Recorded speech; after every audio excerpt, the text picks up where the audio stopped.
Welcome to a Foxy Tech Tips tutorial on switching off subtitles on the YouTube app. If you find this tutorial helpful, please consider subscribing to my channel and liking the video. Open up the YouTube app and tap on your user icon in the top right corner.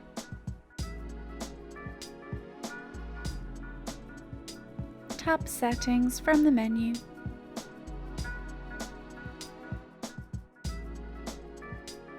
In Settings, tap Captions.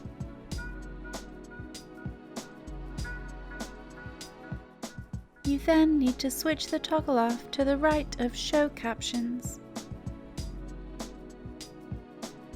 Subtitles will now be off.